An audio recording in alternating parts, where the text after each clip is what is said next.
Sometimes when walking in the fruit and the vegetable section at the grocery store, we may have looked at some produce and wonder, what the heck is that? And how do I make that? It's okay. It's okay that you guys have thought that. I know I have. And I think it's great to try new foods.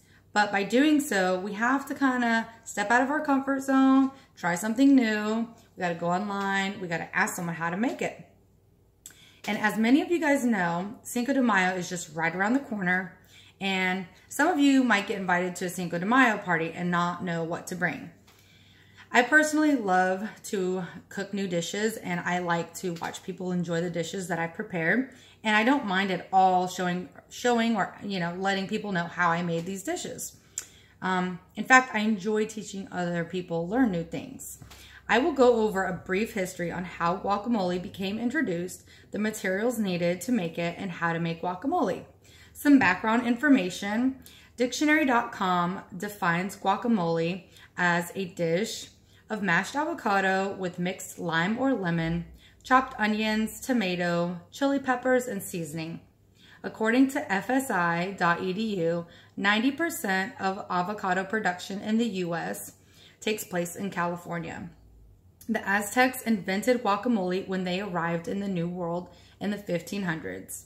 According to MexicoHistory.com, avocados were originally cultivated in Mexico, Central America, and South America.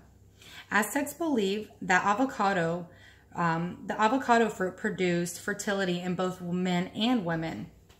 Avocados from Mexico.com also claim whoever ate the fruit provided them with strength.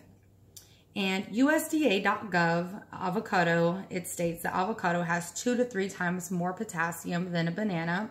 It also has 10 grams of fiber and 14 grams of monounsaturated fats, which are your good fats, which is why many people call the avocado a superfruit. Today, I'm going to show you how to make guacamole. The first step is I'm going to show you how to cut an avocado. I usually use a butter knife, so that way I don't cut myself. I know I've heard some horror stories of how people cut themselves really bad on just trying to cut an avocado. So if you've noticed, I've cut it just like this, like in a round, nice round circle. And then all you do is plop, there you go, it's open. And then some people, they're not sure how to get the pit out. So you just kind of use your butter knife, the teeth of the butter knife, and then you spin it. Well, for the sake of this, there you go. That's a little bit easier. You can use it with the knife and it just comes right out cleanly. I'm going to set this aside. All right, now to cut the, excuse me, I need to get a bowl. Just grab one right here. Sorry, guys. All right, so what we're going to do is I'm going to go ahead and cut this horizontally, the avocado horizontally, and then vertically. And the reason why I do that is because once I go to mash it up, it's already in like little cubes and it makes it a little bit easier. All right. And I'm going to just do 1/2 right now because I did the video early and it took me forever. So just for the sake of time. So I have my avocado. The next thing I'm going to do is I'm going to go ahead and squeeze my lemon. You can use a lemon maker if you'd like to. And you just kind of squeeze it in there. And there we go. Set that aside. Okay. And then you want to dice up some tomato here. I like my tomato finely diced for this dish, just because when you take a bite, you don't like I don't like big chunks of tomato. So I'm going to just finely dice mine here. And then a thing that I did want to mention about your avocado, when you go to buy your avocado at the grocery store, some people don't know when to buy an avocado.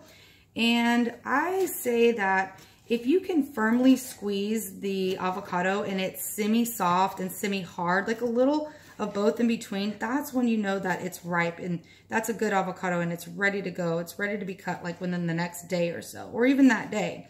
So that's one of the reasons some people don't really like to mess with guacamole, because they're not really sure when they can, when they should buy it or when it's ripe. I'm going to add my tomato in. All right, the next thing I'm going to do is I have a pre-cut already piece of jalapeno. And I'm just gonna, again, finely dice this. There we go. And I'm just gonna put a little bit, since I only have a half avocado here, I don't want it too spicy. Now, when you cut a fresh jalapeno, typically you're gonna have seeds in the middle. So when you have seeds, that makes it spicier, a lot spicier than without seeds. So if you like it real spicy, keep the seeds in. If you don't want it too spicy, keep the seeds out. I'm just gonna scoop up this jalapeno and I'm just gonna add it to my bowl here. All right, next thing I'm gonna do, I'm gonna wipe my hands.